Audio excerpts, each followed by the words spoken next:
Hello students, welcome to the channel. Previous video में हम लोगों ने मध्यकालीन दक्षिण भारत के इतिहास विजयनगर साम्राज्य के बारे में अध्ययन किया था और उसके कुछ पॉइंट डिस्कस किए थे कि कैसे संगम चरवाहे के 5 पुत्रों में से हरिहर और बुक्का ने विजयनगर साम्राज्य की नींव रखी।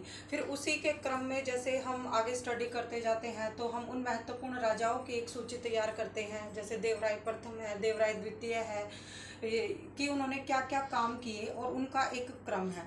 अब इसी के क्रम में जैसे जब ये विजयनगर साम्राज्य की नींव धीरे धीरे अपने चरण जमा रही थी दक्षिण भारत के इतिहास में, तो वहाँ पर मैसूर के होयसल और जो है मदुरई के सुल्तानों के बीच में भी आपसी द्वंद्व होते रहते थे। तो इस दौरान क्या होता है कि मदुरई के सुल्तानों ने मैसूर के होयसल को अपनी रणनीति और युद्ध नीति से बिल्कुल जो है कमज़ोर कर दिया। फिर इसके उपरांत क्या हुआ कि मैसूर के होयसल का जो है हरिहर और बुक्का ने उसके साम्राज्य को अपने राज्य में मिला लिया। वहाँ पर क्या था कि छोटे छोटे राज्य जो है क्षत्रप बोलते थे उनको, उनका अधिकार था। तो मदुरई के जो सुल्तान थे वो अभी भी काफ़ी उनके पास अच्छी जो है रणनीति थी, अच्छे उनके पास जो है उनका अच्छा दबदबा था अपने क्षेत्र पे। तो जो है 1377 में बुक्का प्रथम के पुत्र कुमार कंपन ने मदुरई पर विजय प्राप्त की। तो उसी की प्रशंसा करने के लिए कुमार कंपन की पत्नी गंगा देवी ने एक मधुरा विजयम नामक संस्कृत में कविता लिखी। तो यहाँ से क्वेश्चन ये बनेगा कि मधुरा विजयम किसने लिखी? तो आपका आंसर होगा कुमार कंपन की पत्नी गंगा देवी ने। और किस उपलक्ष्य में या किसकी प्रशंसा में लिखी? तो कुमार कंपन की प्रशंसा में लिखी। क्यों? क्योंकि मदुरई के सुल्तानों पर बुक्का के जो है दूसरा पुत्र था ये कुमार कंपन, उसने विजय प्राप्त की थी। तो उसी के रिगार्डिंग जो है हम एक ये पॉइंट ध्यान में रखेंगे। उसके बाद हमने एक क्रम भी अध्ययन किया था कि पहले संगम वंश आया, फिर सुलू आया, फिर तुलु आया और फिर उसके बाद अराविडु आता है। तो कल हमने देखा था कि कैसे संगम के बाद जो है सुलू आता है और फिर सुलू के जो है इमाड़ी नरसिंह और तिरुमल होते हैं 1491 से 1505 तक। उनका एक जो है वो जो है छोटे थे, माइनर थे उत्तराधिकारी। तो उनका एक नरसा नायक करके उसके अंडर में वो जो इमाड़ी नरसिंह और तिरुमल थे, लेकिन इमाड़ी नरसिंह के और तिरुमल के छोटे होने के कारण जो है नरसा नायक ने वहाँ पर उनको हटाकर जो है तुलु वंश की शुरुआत की। तो तुलु वंश जो है वो वीर नरसिंह ने अपना लिया। वीर नरसिंह जो है ये नरसा नायक और नगाला देवी का बड़ा बेटा था। अब फिर इसके बाद क्या होता है इस क्रम में वहां पर एक सुलू टिम्मा करके प्रधानमंत्री होता है। वो अपनी चालाकी से वीर नरसिंह को हटाकर कृष्ण देवराय को उत्तराधिकारी घोषित कर देता है। तो अब हम यहाँ से कृष्ण देवराय का इतिहास अध्ययन करेंगे जो कि 1509 से 1529 तक है। कृष्ण देवराय को दक्षिण भारत के इतिहास में महत्वपूर्ण स्थान प्राप्त है, जैसा कि उत्तर भारत के पृथ्वीराज चौहान को या चंद्रगुप्त मौर्य को है।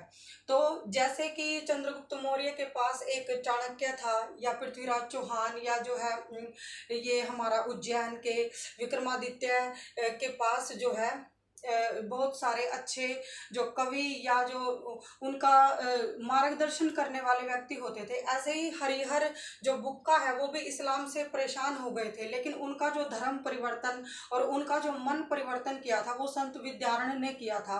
विद्यारण्य के कहने पर ही उन्होंने हिंदू धर्म को बढ़ावा दिया। तो संत विद्यारण्य के कहने से हरिहर और बुक्का का मन परिवर्तन हुआ, क्योंकि उस समय दिल्ली में तुगलकों का शासन था और मुस्लिम जो है अपनी दमनकारी नीतियों से सारे भारत पर अपना कब्जा करना चाहते थे। तो संत विद्यारण्य ने जो है हरिहर और बुक्का का मन परिवर्तित किया और ताकि वो हिंदू धर्म को बढ़ावा दे सके। तो उसी के क्रम में अब हम आगे पढ़ते हैं कि कृष्ण देवराय को कैसे जो है सुलू तिम्मा ने प्रधानमंत्री ने राजा घोषित कर दिया। अब हमें कृष्ण देवराय के बारे में अध्ययन करना है कि वो कितना प्रतापी राजा था और उसका दक्षिण भारत के जो मध्य मध्यकालीन इतिहास है उसमें एक विशेष स्थान उसको प्राप्त है। वो क्यों है? क्योंकि उसने बहुत सारे ऐसे कार्य किए, उसने बहुत सारी ऐसी चीजें बनवाई, या उसकी राजकाज की जो व्यवस्था थी उसको उसने कैसे बांटा, उसने कैसे हर धर्म को बराबर का अधिकार दिया, बराबर का दर्जा दिया। तो इन सब चीजों से कृष्णदेवराय जो है विजयनगर साम्राज्य को और मजबूती से खड़ा करता चला गया। तो सबसे पहले तो जैसे इसके अगर माता पिता का नाम पूछे तो वो नरसा नायक है और नगाला देवी इसकी कृष्णदेवराय की माता थी। तो इसने जो सबसे पहले क्या किया, क्योंकि ये समय ऐसा था 1500 के आसपास का, जब पुर्तगाली धीरे धीरे अपने पैर भारत में जमा रहे थे, वो व्यापार करने के लिए आए थे। तो कृष्णदेवराय ने सबसे पहले पुर्तगाली गवर्नर है जो उनके साथ अच्छे संबंध बनाए। वो संबंध इसलिए बनाए ताकि ये जो है पश्चिमी देशों के साथ व्यापार करने में इसको महारत हासिल हो सके। उसके बाद जो है क्या होता है कि उड़ीसा में गजपति थे। गजपति मतलब कि वो जो अश्व रखते थे उनको जो है गजपति बोलते थे। और जो ये राय होते थे, राय मतलब कि लोगों पे शासन करना, तो राय जो होते थे उनको नरपति बोला जाता था और उड़ीसा में गजपति का शासन था। तो इसने क्या किया कि उड़ीसा के गजपति, जो कि लिखा हुआ है यहाँ पे, उड़ीसा के गजपति प्रताप रुद्र को हराया। तो इसने उड़ीसा को, ऐसा माना जाता है कि इसने अपने भाई जो है वीर नरसिंह को ये वचन दिया था कि वो उड़ीसा के गजपतियों पर अपना अधिकार करेगा। तो इसलिए उसने उड़ीसा के गजपति को हराया। उसके बाद आपने राजा भोज जो है पढ़ा होगा कि वो बहुत ही धर्मात्मा थे, या हर धर्म को जो है उन्होंने संरक्षण प्रदान किया था। ऐसा ही कृष्णदेवराय के बारे में भी कहा जाता है कि उन्होंने हर धर्म को बराबर जगह दी। तो इसलिए उनको आंध्र भोजा, अभिनव भोजा या आंध्र पितामह की उपाधि दी गई है। कृष्णदेवराय को आंध्र भोजा, आंध्र पितामह और अभिनव भोजा की उपाधि दी गई है। तो यहाँ से आपका क्वेश्चन बन जाएगा कि किसे आंध्र भोजा, अभिनव भोजा या आंध्र पितामह की उपाधि दी गई है। उसके बाद इसका जो है एक ये था कि बहुत सारी अच्छी चीजें या जो है दक्षिण भारत में मंदिर बनवाने हैं, तो उस क्रम में भी इसने कई कार्य किए। जैसे विजय महल बनाया, हजूरा मंदिर बनाया, हजूरा मंदिर 1000 खंभों पे जो मंदिर खड़ा हुआ था, या फिर उसके बाद विठल स्वामी का एक मंदिर है वो बनवाया। तो इसने जो है विजयनगर साम्राज्य के पास एक नागलपुर नाम करके अलग से शहर बसाया। तो ये उसके जो वो काम है जो उसने अपने प्रशासन में या अपने राज्य को बढ़ावा देने के लिए या अपने राज्य की सीमा में उसने ये मंदिर बनवाए। अब ये जो है कृष्णदेवराय, इसको तमिल, तेलुगु और कन्नड़, इनका ये है प्रकांड विद्वान था, एक कवि था। और इसने जो है अमुक्त माल्यदा जो है इसकी तेलुगु रचना है। तो जैसे क्वेश्चन में आपसे पूछा जाएगा कि अव्युक्त माल्यदा या अमुक्त माल्यदा जो है वो किसकी रचना है, कृष्णदेवराय की, कौन सी भाषा में है, तो तेलुगु में है। उसके बाद इसने क्या किया, एक जाबवंती कल्याणम जो है संस्कृत में एक नाटक भी लिखा। तो यहाँ से ये पता चलता है कि ये तमिल, तेलुगु, कन्नड़ और संस्कृत जो है भाषाओं का जानकार था। उसके बाद जो है हम ये कृष्णदेवराय के वो महत्वपूर्ण चीज़ें अध्ययन कर रहे हैं जो आपके पेपर की दृष्टि से इम्पोर्टेंट है। तो जो है ये सब चीज़ें हमने इम्पोर्टेंट चीज़ें यहाँ पे नोट कर रखी है, तो आप प्लीज़ इनको पेन डाउन, राइट डाउन कर लीजिए। और तो उसी के फिर आगे क्रम में एक चीज़ ये है कि जैसे इसकी, जैसे हमने इतिहास में अगर कहीं पढ़ा हो तो आपने, तो जैसे शिवाजी के वहाँ पे अष्टप्रधान होते थे, मतलब 8 आदमियों का ऐसा समूह जो राजकाज की व्यवस्था को देखेगा। हालांकि शिवाजी जो है इसके बाद का ये टॉपिक है, हम कभी डिस्कस करेंगे उसके बारे में। तो ऐसे ही इसकी जो एक जो राजकाज का काम था उसमें अष्ट दिग्गज थे। अष्ट दिग्गज क्या होते हैं, 8 तेलुगु के महानतम कवि थे जो इसकी सभा में थे। जैसे अकबर ने भी इसी के राजकाज से ये सीख ली कि कैसे उसने फिर आगे नव रत्न करे थे अपने राजकाज की व्यवस्था में। तो यहाँ पर जो है इसने कृष्ण देव राय ने अष्ट दिग्गजों का एक समूह रखा था जो तेलुगु भाषा के प्रकांड विद्वान थे, जिसमें से तेनाली रामा, जिसका जो है वास्तविक नाम पांडुरंगा महात्म्य था, या पढ़न्ना जिसने मनुचरितम लिखी, धूर जटी, या जो है ये अल्लासानी। आप एक दो नाम इसमें से ये दो तीन नाम तो आप याद रखेंगे कि पढ़न्ना जिन्होंने मनुचरितम लिखी, तेनाली रामा जो कि बहुत ही बुद्धिमान था और जिसका वास्तविक नाम जो है पांडुरंग महात्म्य था। और इसी का अनुसरण करते हुए भी अकबर ने जैसे बीरबल को रखा था, क्योंकि जो है इसके मंत्रियों में अकबर के मंत्रियों में बीरबल का एक विशेष स्थान था। तो ये जो है आप ध्यान रखेंगे कि कृष्ण देव राय ने अष्ट दिग्गज थे और अष्ट दिग्गज थे उसकी सभा में, और शिवाजी के अष्ट प्रधान थे। तो इन दोनों चीजों में आपको फर्क पता होना चाहिए। उसके बाद एक ये चीज आती है कि इसका जो समय होता है कृष्ण देव राय का, वो 1509 से 1529 तक होता है। तो आप यही देखोगे कि ये तो दक्षिण भारत का इतिहास है, लेकिन उस समय में क्या था कि बाबर आया था, और बाबर का जो उत्तर भारत में जो है उसका वर्चस्व था। तो ये बाबर के समकालीन हो गया, और बाबर ने अपनी तुझके बाबरी में ये लिखा है कि जिस दौर में वह भारत आया था उस समय दक्षिण भारत में एक अलग से राजा था जिसका नाम कृष्ण देव राय था, और वो बहुत ही प्रतापी राजा था। अब देखिए इसकी प्रशंसा जो है खुद बाबर ने भी की है अपनी तुझके बाबरी में। तो यहाँ से क्वेश्चन ये बन जाता है कि बाबर के समकालीन दक्षिण भारत में कौन सा राजा था या कौन सा साम्राज्य था, या जिस समय दक्षिण भारत में विजयनगर साम्राज्य था उस समय उत्तर भारत में कौन मुस्लिम शासक आया था। तो ये क्वेश्चन आप उस हिसाब से याद कर लेंगे। उसके बाद एक पॉइंट आता है कि इसके समय में जैसे हमने स्टडी किया कि देवराय प्रथम के समय में निकोलो कोंटी आया इटली से, या देवराय द्वितीय के समय में पर्शियन ट्रैवलर जो है अब्दुल रज्जाक आया। तो इसके समय में भी बारबोसा और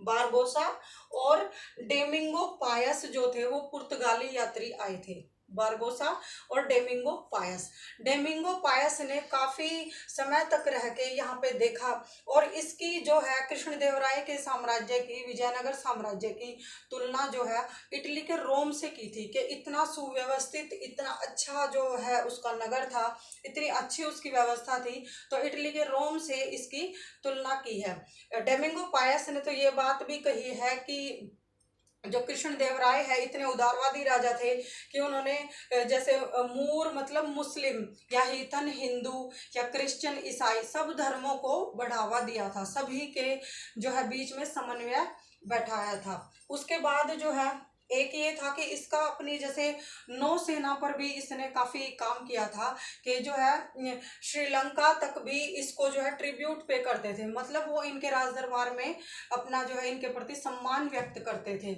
उसके बाद जो है अपने छोटे से, अब देखिए 1509 से 1529 या 30 तक जो है 29 में इनकी जो है मृत्यु हो गई थी। तो इस छोटे से अपने शासन काल में इन्होंने 14 युद्ध जीते थे। 14 युद्ध जीतने के कारण इनको अजेय भी बोला जाता था। और सबसे बड़ा एक युद्ध ये था कि उस अंत तक आते आते जो बहमनी है वो हम किसी और वीडियो में डिस्कस करेंगे कि बहमनी कैसे जो है हसन गंगू ने बसाया, और फिर आगे आगे जाके वो अंतिम राजा के बाद 5 शाखाओं में बट गया था, जिसमें बीजापुर, अहमदनगर, गोलकुंडा, बीदर और बरार थे। तो इसने जो है बीजापुर, अहमदनगर और गोलकुंडा ने तीनों ने मिलकर इस पे हमला कर दिया था, क्योंकि वो छोटी छोटी एक जो है मुस्लिम कम्युनिटी, उनमें मुस्लिम जो है हेड होते थे, मुस्लिम कम्युनिटी के लोग थे जो वो आपस में धर्म को लेके या अन्य व्यवस्थाओं को लेके झगड़ते रहते थे।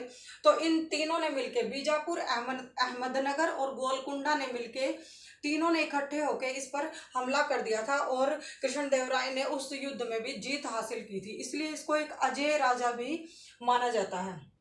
उसके बाद क्या होता है कि ये सब चीज़ें होने के बाद अब धीरे धीरे ये अपने पुत्र को आगे लाना चाहता है, तिरुमल उसका नाम था, लेकिन समस्त ऐसे ही विद्रोहियों ने मिलकर, क्योंकि दिल्ली में भी उस टाइम पे ये इस्लामिक जो है लोग मुगल आ रहे थे, या ऐसे इस्लाम का वर्चस्व था, तो वो सब ऐसे विदेशी ताकतों के बल पे भी आपस में लड़ते रहते थे, झगड़ते रहते थे, और किसी भी तरह करके विजयनगर साम्राज्य को जो है दबाना चाहते थे। तो इसने अपने पुत्र तिरुमल को जो है काफी कुछ सिखाया, लेकिन उसकी षड्यंत्र से हत्या कर दी। फिर उसके बाद क्या होता है, ये जैसे होता है कि भाई अब उसके सामने उसका बेटा या उत्तराधिकारी मर गया, तो इसी के चलते 1529 में भी कृष्णदेवराय जो है वो मर गया था। तो फिर अब ये देखिए कि इतनी छोटी सी उम्र में इसने इतने सारे काम किए। अगर इसका जो है शासन अगर लंबा चलता तो शायद और भी कुछ दक्षिण भारत के इतिहास में और भी ज़्यादा परिवर्तन होते। फिर उसके बाद जो है अच्युत देवराय 1529 से 1542 तक जो है तुलु वंश का नया शासक बना। तो अगर आपसे ये क्वेश्चन पूछा जा सकता है कि दक्षिण भारत के इतिहास में जो महत्वपूर्ण राजा कृष्णदेवराय थे वो कौन से वंश से संबंध रखते थे, तो वो विजयनगर साम्राज्य का तुलु वंश था। तो तुलु वंश को आगे बढ़ाता है अच्युत देवराय। इसी के समय में जो है हमें एक चीज ये याद कर लेंगे कि नूनीज आया था भारत में, घोड़ों का व्यापारी है, पुर्तगाली जो है घोड़ों का व्यापारी नूनीज आया। तो आपसे क्वेश्चन में ये पूछा जाएगा कि कौन सा जो है ट्रैवलर, कौन सा यात्री किसके समय में आया, तो आपको ये 3-4 नाम जो है याद रखने पड़ेंगे कि देवराय प्रथम के समय में जो है इटली यात्री निकोलो कोंटी आया, और देवराय द्वितीय के समय में जो अब्दुल रज्जाक आया, और फिर ऐसे ही डेमिंगो और बारबोसा आए कृष्ण देवराय के समय में, और नूनीज जो है अच्युत देवराय के काल में आया। फिर इसी के क्रम में जाते जाते इसका जो है फिर आगे वही है कि जो किसी का भी जब एक वर्चस्व होता है फिर वो धीरे धीरे नीचे आता है, तो अंत में जो है इसका राजा जो है सदाशिव बन गया, लेकिन जो उसकी वास्तविक शक्ति थी जो वो राजा राम के हाथ में चली गई। फिर वहां से अराबिडू वंश शुरू होता है, उसके बारे में हम फिर किसी नेक्स्ट वीडियो में डिस्कस करेंगे। Thank you so much.